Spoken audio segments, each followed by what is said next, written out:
I never had a key to the house where I grew up.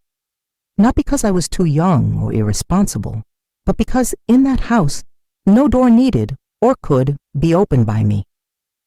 The doorknobs were cold, the hallways too long, and the locks seemed part of the architecture, as if they'd been born with the house. I'd lived there as long as I could remember, but I never felt it was mine. It didn't breathe with me. It watched me. Everything was too beautiful, too symmetrical, too calm. The windows only opened at certain times. The cabinets were locked with codes that changed without warning. Most of the mirrors were covered with gray linen cloths, as if seeing my reflection posed a threat to the house's balance. And yet, everyone around me treated me like the rarest jewel they needed to protect or hide. I grew up hearing phrases that felt like mantras. You're special. You're here for your safety. The world out there wouldn't understand you. They were empty words, spoken with smiles that never reached the eyes. They told me my name was Kaelyra Morgan, daughter of a man who rarely appeared, and when he did, was always in a suit, smelling of expensive leather and with eyes that never stayed still. He called me daughter, but he never touched me, never hugged me, never told me anything about my mother. And over time, I learned that certain questions turned adult faces to stone. But that morning, something changed. I woke before the automated light system, before the robotic maid's steps crossed the upstairs hallway. The room felt stifling, as if the air had pooled overnight, heavy, unmoving. My thoughts were restless, and when I turned my pillow, I felt it. A dry, strange cold, as if a piece of the world had slipped past the rules. It was a folded piece of paper. No sender, no scent, no signature, just 3 words. You are awakening. I read it 10 times, then 20. Then I stopped counting. There was something in those words that pierced me, as if spoken by a voice living inside me, one that had been dormant until now. You are awakening. They made me nauseous, trembling, angry, because a part of me, the part still whole, knew in that instant it was true. I'd never been awake. I'd been suspended, frozen inside a well-crafted lie, adorned with technology, control, and smiles that hid fear, and worse, a lie tailored for me. The letter said nothing more, and yet it said everything. I sat on the bed, clutching the paper with trembling hands, my heart pounding like a drum against my chest. I thought of the cameras hidden in the ceiling corners, the bars encircling the property's walls, the dozens of programmed escape routes in case I tried to leave without authorization. I remembered every time I was called fragile, every time they said I was different but never explained why.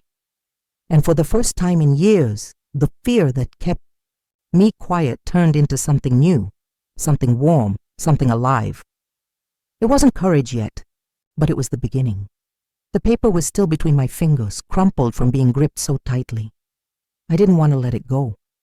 I felt that if I did, everything would snap back to how it was, and I'd be swallowed again by the numbing routine of that house. I stood slowly, as if testing the gravity of a new world. Each step on the cold floor sounded louder, sharper. My senses were alert in a strange way, as if my entire body were awakening along with my mind. It wasn't just fear driving me, it was recognition. The sense that something was deeply wrong with all that silence. I walked to the covered mirror by the bookshelf, the largest in the room. I was never allowed to see it uncovered. As a child, I asked why. The woman who taught me etiquette said it was for my protection. But protection from what? They never pushed the answers, just changed the subject or said it was too complex for me to understand. And I accepted it, because that's what was expected, because every time I acted differently, the house's lights seemed to flicker, people's eyes shifted, and someone always appeared to medicate me. But now I wanted to see, not the mirror, myself. I reached out carefully and pulled the gray cloth away. The reflection that appeared made me hold my breath. For a second, I thought, it was someone else. There was something in my face, something in my eyes, as if an ancient, long dormant trace had risen to the surface. Grayish eyes, skin too pale under the artificial light, long dark hair, loose. It wasn't the appearance that scared me. It was what lay behind it, as if this body held someone I didn't yet know. And deep in my mind, a memory, or maybe an intuition, whispered, this reflection was forbidden before, somewhere else, in another life. My stomach churned. I turned away. Downstairs, I heard the faint sound of the security system activating. It was always automatic, but that day it sounded different, as if it had detected something, a deviation, a glitch. It was as if the house sensed I'd changed, that the internal code keeping me compliant was starting to fail. In the hallway, low voices emerged. Someone said my name hurriedly. I approached the door, pressed my ear against it. A tense male voice said something had been found. A tone of urgency, of correction, and in that moment I knew. They knew the letter had reached me. I ran back to the room, hid the paper inside the cover of a book on the shelf. Not just any book, one of the decorative ones, all in Latin or French, dusty. No one touched them. It bought me time, maybe a day. The door opened seconds later. 3 people entered. One of the black-suited security guards, a hard-faced man I knew only as Mr. Becker, the woman in a white lab coat, Dr. Alden, and last him, the father, Kaelyra Morgan, tall, gray hair, calm face, glassy eyes, always dressed as if he'd just left a multi-million-dollar meeting. He looked at me for a few long seconds, long enough to gauge my state. Then he smiled. "You woke early today, Kaelyra." My name in his mouth now sounded false, like a rehearsed sound, as if he knew that name was hanging by a thread. "Yes," I replied. "And I'm hungry." He nodded slowly. "That's good. It shows your system is functioning well. We'll adjust your dosage today. Something in your blood is more active." I didn't understand right away, but something in how he said it chilled me, as if his body were responding to something I didn't even know I was doing, as if he could sense from the outside that my consciousness was opening within, and I, pretending calm, already knew. I was being watched more closely. The game had begun.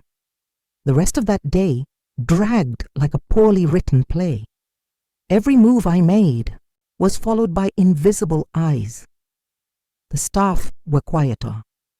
The automated system seemed to respond more slowly, almost hesitantly. Something in the house had changed, or maybe it was me. Nathaniel's presence lingered in every corner, even when he wasn't there. It was as if his voice echoed in the walls, rearranging everything to keep me exactly where he wanted. Still, I was taken to the exam room, as always happened on Mondays. But that day, Dr. Alden's touches were firmer. The blood test took longer. She typed faster, frowning at the results, as if searching for a flaw she couldn't pinpoint. I pretended not to notice. I pretended to be the same Kaelyra they'd molded, docile, distant, disconnected. But inside, with every heartbeat, I felt something different growing, as if my body were finally remembering it belonged to me. That night, when I returned to my room, I found a new device by the headboard, an ocular scanner with automatic sleep pattern monitoring. They'd never installed one before. They never needed to. I'd always been predictable. I'd always followed the rules. I'd always slept when told. But now they were afraid of me. And as terrifying as that was, it gave me strength. I waited for the house's lights to dim, waited for the hallway steps to quiet, waited for the synthetic voice of the system to announce all entries were sealed for the night. And when silence finally fell heavy over the house, I got up. I didn't know what I was doing. I had no plan, no map, no allies, just intuition, and the paper still burning inside the book where I'd hidden it. The letter that said, "You are awakening." Every time I replayed that phrase in my mind, something in me broke, and something new formed in its place. A raw, painful courage, not born of heroism, but of exhaustion.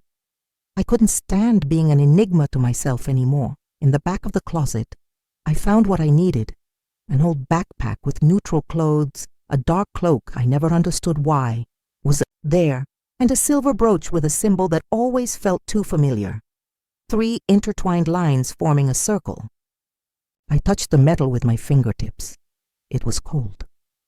But the moment it brushed my skin, a strange wave coursed through my body. Not pain, like recognition. Something inside me whispered, "Run." Now. I put on the cloak, tied back my hair, took a deep breath. The house slept, but I, for the first time, was awake. My feet knew where to go.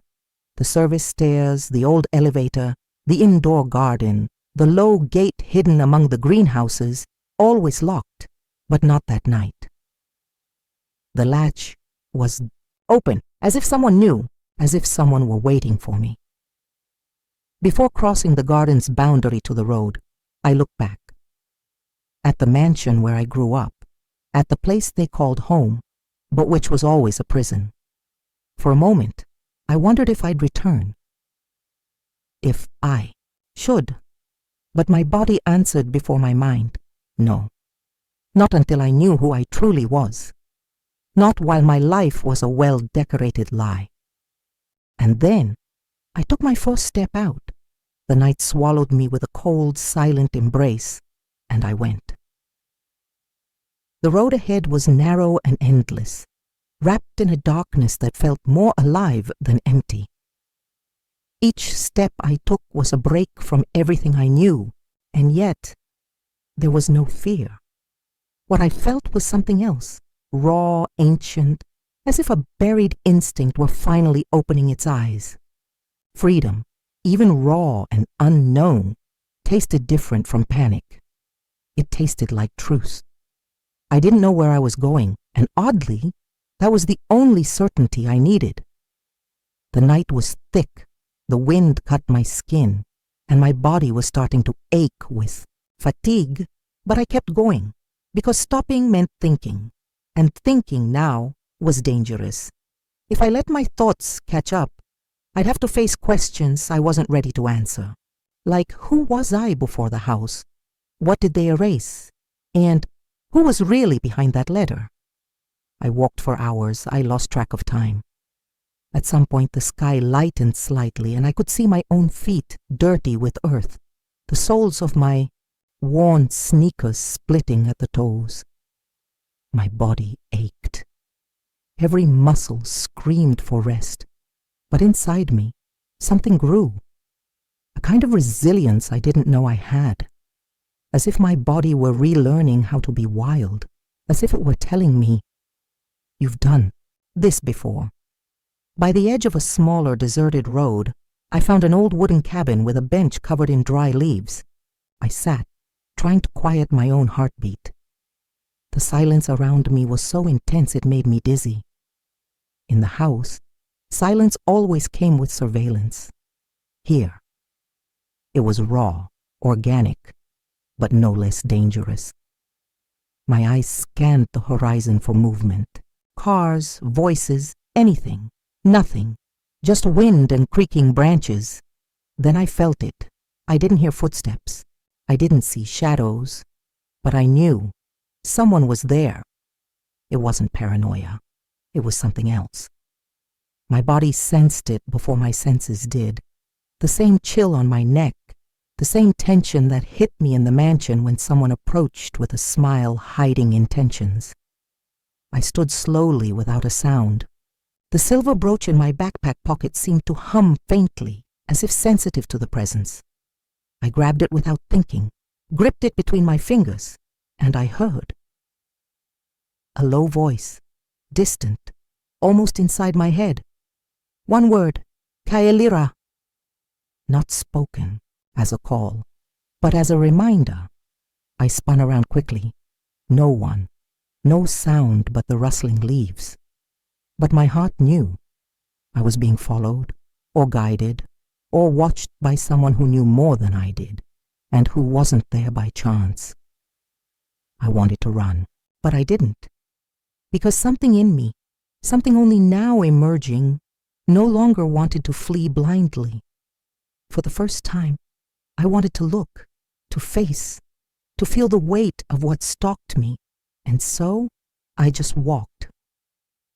I left the brooch in my pocket and moved forward, as if I knew that if I kept going, I'd find whoever called my name, even without a mouth, even without a face. I found him at dusk, on a dirt road, cutting through a nameless forest. He stood there, leaning against an old fence, arms crossed, eyes fixed on the ground, as if he'd been waiting for days. He said nothing as I approached, didn't move. But when our eyes met, something inside me trembled. Not from fear, but from recognition. As if a forgotten part of me had just come home. He was young and old at once. The kind of person time touches selectively. Dark hair, a face marked not by age, but by stories. He carried the kind of weariness that doesn't come from lost sleep, but from hard choices. And when he finally spoke, his voice sounded like ancient wood snapping. You took longer this time. There was no surprise on his face, no curiosity, just a strange acceptance. Do you know me? I asked, before I could gauge the tone of my voice. I know who you were, he replied, and what they tried to erase. My chest tightened. I didn't know if I believed him, but I couldn't deny that something about him stirred my core. As if he carried a scent, a gesture, a fragment of memory that wasn't mine, but was. Did you write the letter? He shook his head slowly. No. That letter came from you. From me. From the part of you that never slept. The part that survived the rewriting. I fell silent. My head spun. His words seemed absurd, but my body reacted as if it knew, and suddenly all the years of emptiness, all the forced silences, all the questions no one answered, they all felt part of a much larger, much dirtier plan. What's your name? I asked. He hesitated for a second, then said, Kyle. Name landed heavy between us, like it had an echo, like I'd spoken it before, by me, somewhere. I was part of your story, he continued, and also part of what hurt you. I'm here now because, even without remembering, you chose me before, and you're choosing again. I wanted to run, to say it was all madness, that I was just a girl escaping a suffocating house, a father who didn't smile with his eyes, a past that made no sense. But deep down, I knew. Kyle wasn't a stranger. He was an old scar that hadn't yet hurt fully. That night we took shelter under an abandoned structure.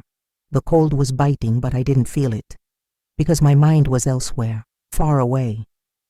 Inside memories, leaking through the cracks my escape had opened, I dreamed of a tower, tall, shrouded in mist.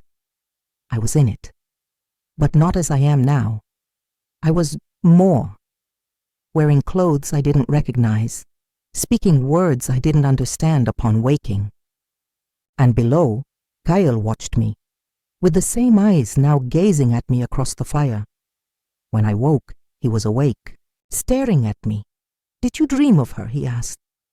I nodded. The tower. Kyle didn't smile, but his eyes softened as if a burden had lifted. Then it's starting. Your memory is returning. Slowly, but it is. I reached into my pocket and touched the brooch. It felt warmer, as if it were responding to the truth, as if it were awakening with me. Kyle came closer, pulled a piece of bread from his bag and offered it to me. I took it, bit into it. It was dry, bitter. Truth tastes like ash, but after years living under the sweet poison of lies, I was ready to swallow every piece. The memories didn't return as clear scenes. They came as pains with no bodily source, as fears that weren't mine but lived inside me like old tenants. I woke in the middle of the night, throat tight, chest throbbing, gasping as if sinking in an icy lake. My body shook, and deep in my mind, a voice repeated a word that made me shrink inside. Betrayal. Kyle noticed. He always did. He approached silently and sat beside me, keeping a respectful distance, as if he knew my world was rearranging itself with broken pieces. I didn't look at him, I couldn't. Because deep down, even without proof, I already knew. He was part of it. He was a fragment of the pain that shaped me, even if he now wore a different face. Tell me, I whispered. What did you do to me? Silence. He didn't interrupt, didn't try to soften it. Did you hand me over? I asked, my voice breaking. Were you the one who erased me? He took his time answering. When he did, his voice was almost a prayer. I betrayed you, but not how you're thinking. I tried to save you, to save the part of you they wanted to destroy. And in my attempt, I let them erase everything. His words hurt more than I expected. Not because they were harsh, but because they felt real, because they came without justifications or excuses, just raw truth, and that truth burned. I hated you for so long, even without knowing who you were, I said, finally meeting his eyes. And now I understand why. Kyle didn't look away. His eyes carried an ancient, steady guilt, like someone who'd accepted a cross without knowing if forgiveness would come. There was something tragic in him, something broken that somehow aligned with my own fracture. They're still looking for you, he murmured, and they'll find you, no matter where you go, no matter who you become, because you carry something they couldn't destroy, something they didn't understand, something you already were, before all this began.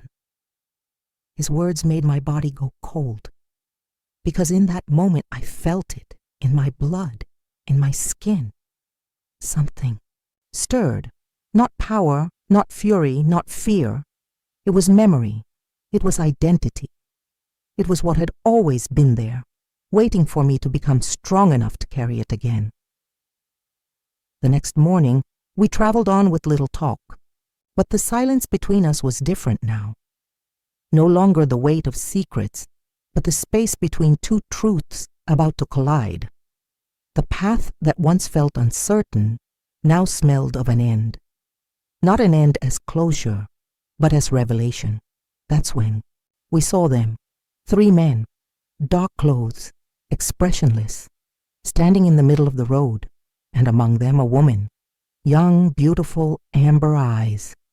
She looked at me with an intensity that made me step back.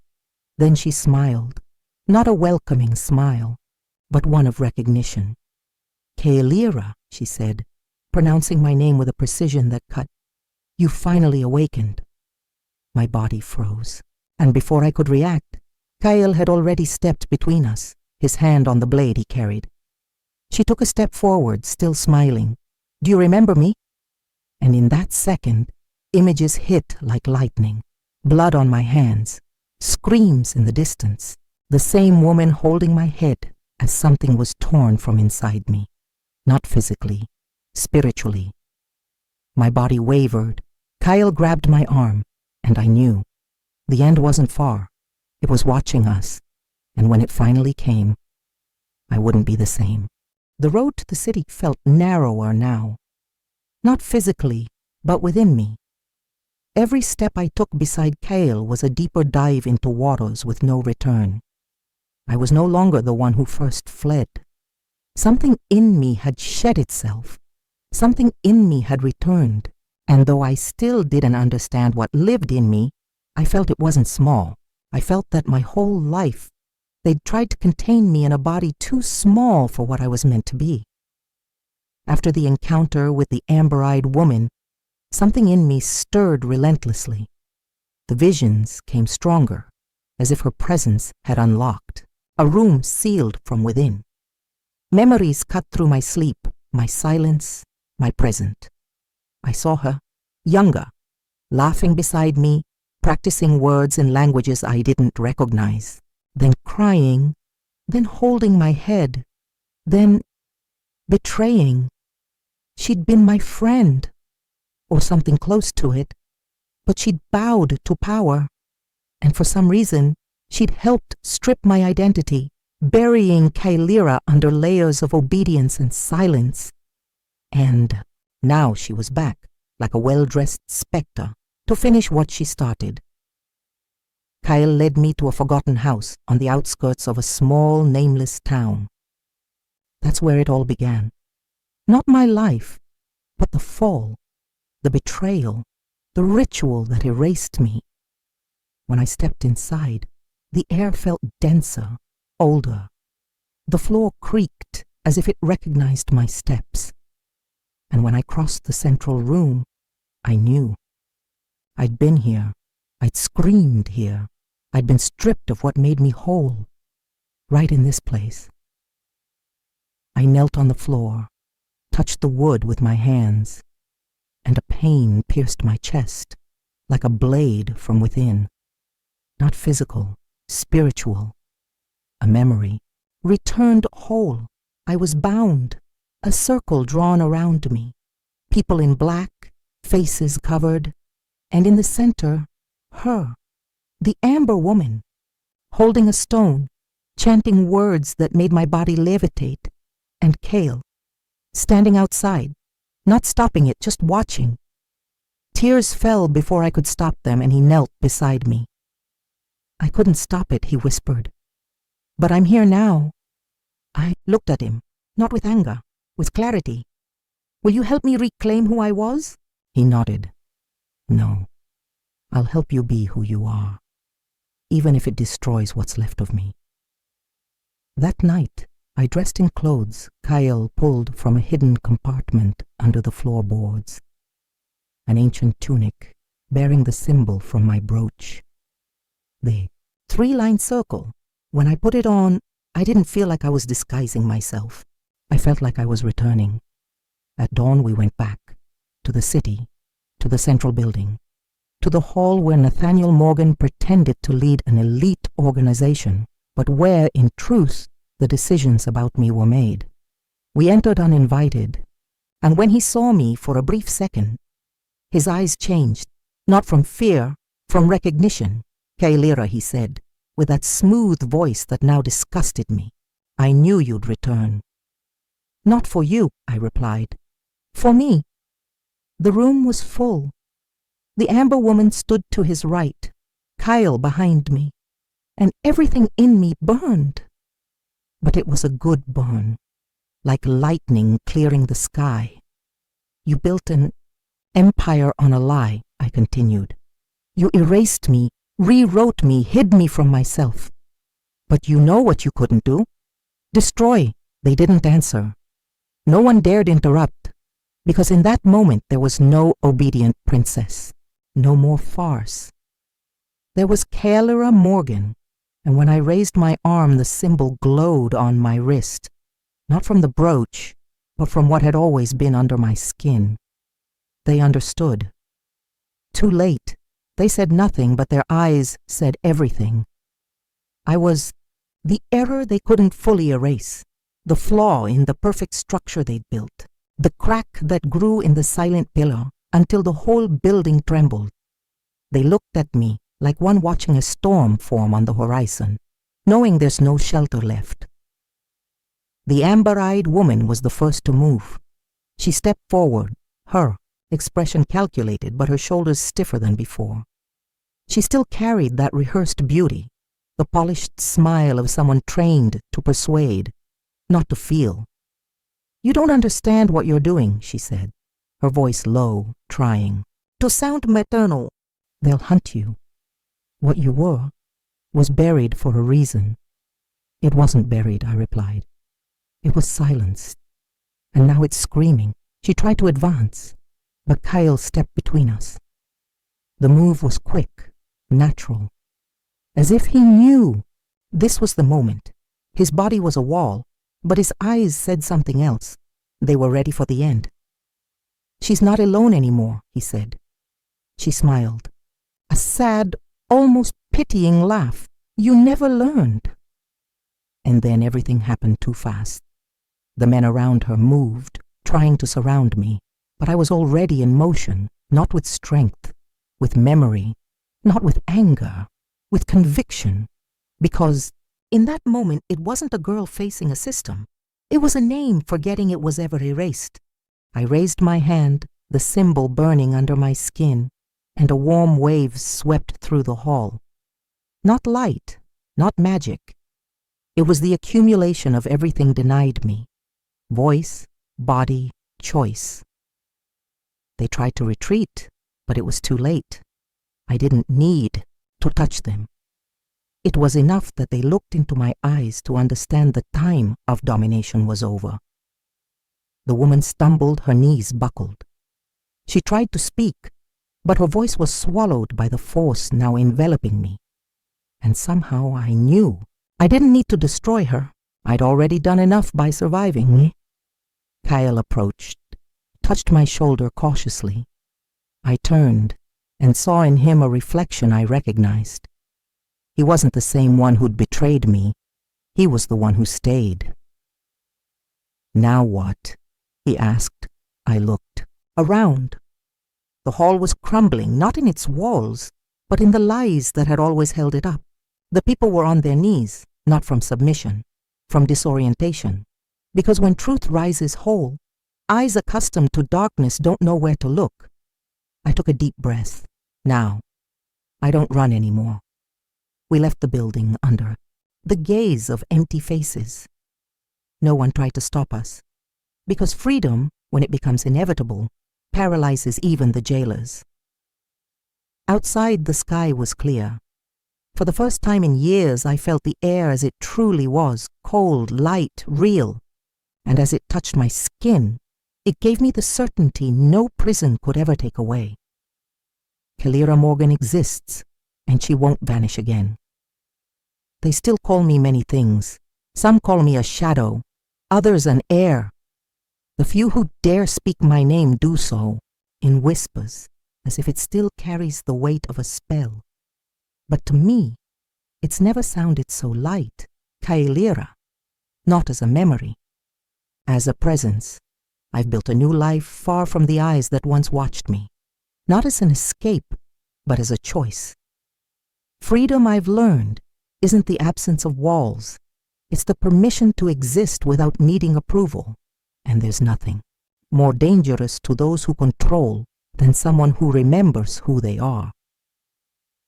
Kyle stayed, not as a redeemer, but as a companion in silence, in struggle, in rebirth.